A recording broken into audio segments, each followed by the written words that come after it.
مقامات تاجیکستان معلومات درباره بولودهای با تاجیکستان از مرز شمال و شرق افغانستان انتقال داده شدن جنگجویان و با سلاح‌های معاصر حتی با هواپیماهای بی سرنشین مسلح شدن آنها سخت به تشویش آورده است. در بین این جنگجویان نزدیک 5000 را به حساب گنرال‌های تاجیک جنگجویان زاده کشورهای شوروی سابق تشکیل می‌دهند. در دوشنبه میگویند این جنگجویان از اردوی قبلی دولت افغانستان یراق و اسلحه زیاد معاصر حتی هواپیماهای بی سرنشین به دست آوردند.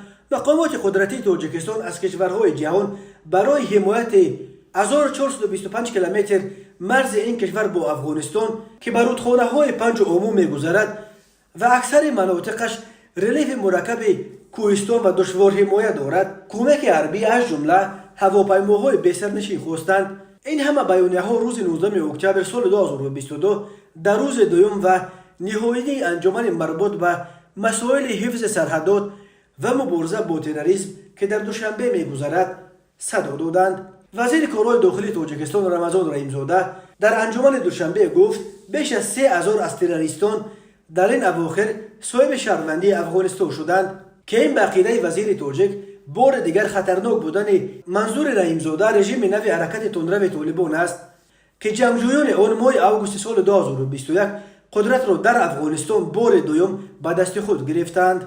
انجمن بین المللی سطح بلند تحت عنوان همکاری بین المللی و منطقوی عاید به امنیت و مدیریت سرحد جهت مقاومت به تروریسم و پیشگیری از آن در دوشنبه در روزهای 18 و 19 اکتبر دایر شد.